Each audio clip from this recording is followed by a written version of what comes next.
Hi partner. Golden illustration 5 இதில் என்ன சொல்கிறாங்க பாரு.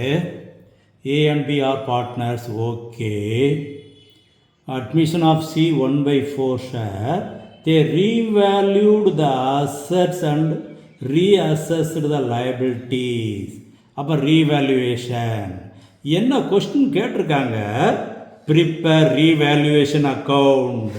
ரீவேல்யூவேஷன் அக்கௌண்ட் இது நாமினல் அக்கௌண்ட்டு, அதனால் லாஸ் எல்லாம் டெபிட்டு, கெயின் எல்லாம் கிரெடிட்டு. சிம்பிளாக முதல்ல பார்த்துருவோம். ரைட்டு, பாயிண்ட்டுப்பா. Plant is to be appreciated. அப்ரிஷியேட்டட்னாலே கெயின், கெயின்னாலே கிரெடிட்டு. என்னது plant. Okay. Building is to be appreciated. இதுவும் அப்ரிஷியேட்டட் தான், கெயின். அப்போ பில்டிங்லேயும் கெயின். முதல்ல கெயினா லாஸான்னு சர்ச் பண்ணிடுவோம். Stock is found over valued by. Over வேல்யூடுனா அதிகமாக வேல்யூ பண்ணி வச்சுருக்காங்க.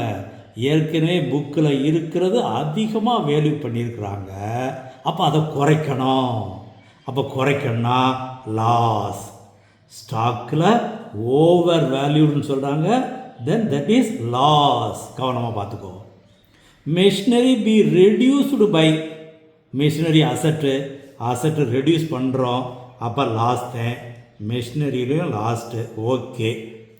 Furniture is to be reduced to. ஃபர்னிச்சரும் ரெடியூஸ் பண்ணியிருக்காங்க, அப்போ லாஸ் தான். அப்போ டெபிட்டு.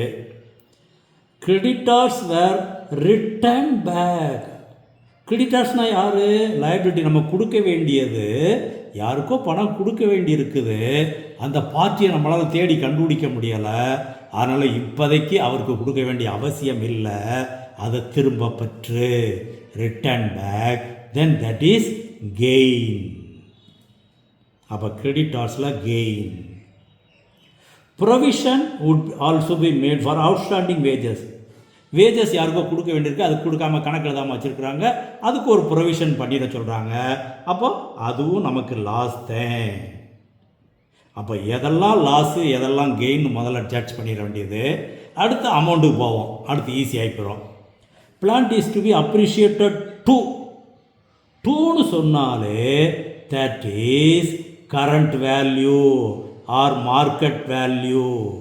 மார்க்கெட் வேல்யூ இன்னைக்கு தேதிக்கு 1,20,000. நம்ம புக்கில் எழுதியிருக்குது 1 lakh. அப்போது 20,000 நமக்கு கெயின்.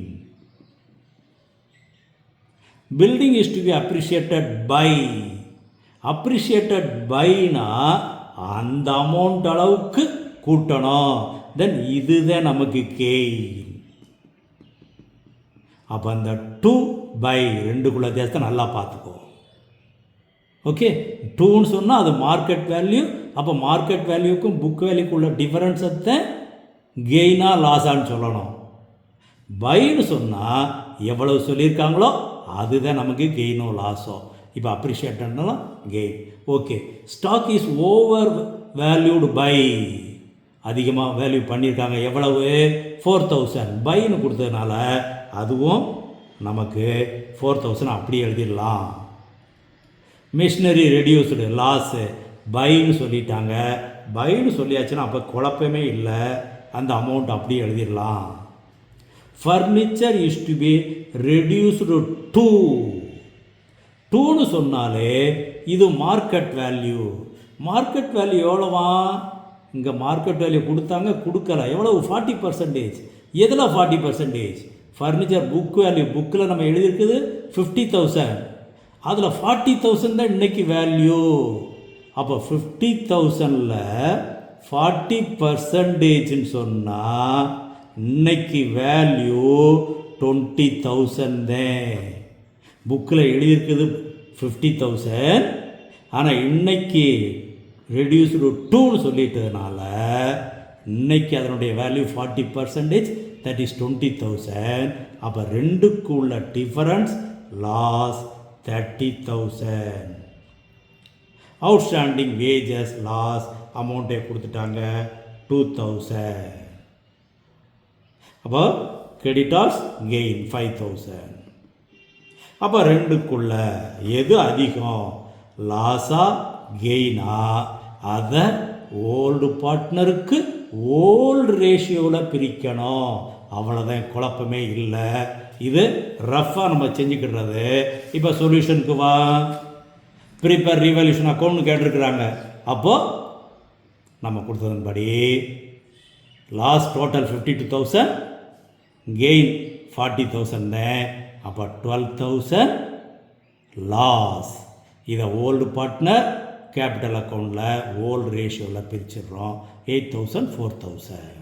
இதுக்கு ஜேர்னல் என்ட்ரி கேட்டாங்கன்னா that is A's capital account debit 8,000, B's capital account debit 4,000 to revaluation account. ரீவேல்யூஷனில் கிரெடிட் எழுதிக்கிறனால இது எல்லாத்துக்குமே ஜேர்னல் என்ட்ரிஸ் கேட்டாங்கன்னா இது எல்லாத்துக்கும் சேர்த்து ஒரு ஜேர்னல் என்ட்ரி, இது எல்லாத்துக்கும் சேர்த்து ஒரு ஜேர்னல் என்ட்ரி போட்டு முடிச்சிடலாம். இல்லை தனித்தனியாக என்ட்ரி போடனாலும் revaluation account debit to stock account, revaluation account debit to machinery account, revaluation account debit to furniture account. இப்படி ஒன்றுக்கும் தனித்தனியாக என்ட்ரி கேட்டாங்கன்னா இதை வச்சு நீ என்ட்ரி போட பழகிக்கோ, ரொம்ப ஈஸியாயிரும். இது சம்பந்தமாக இந்த கோல்டன் டிப் 5.11 இதில் ப்ரொவிஷன் ஃபார் டவுட்ஃபுல் டெட்ஸு தெளிவாக சொல்லியிருக்குது, நல்லா பார்த்துக்கோ.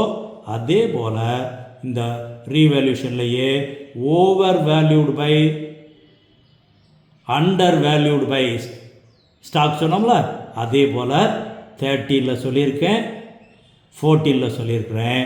கோல்டன் டிப்பில் பாரு, ஈஸியாக உனக்கு தெரியும். Okay boys, okay.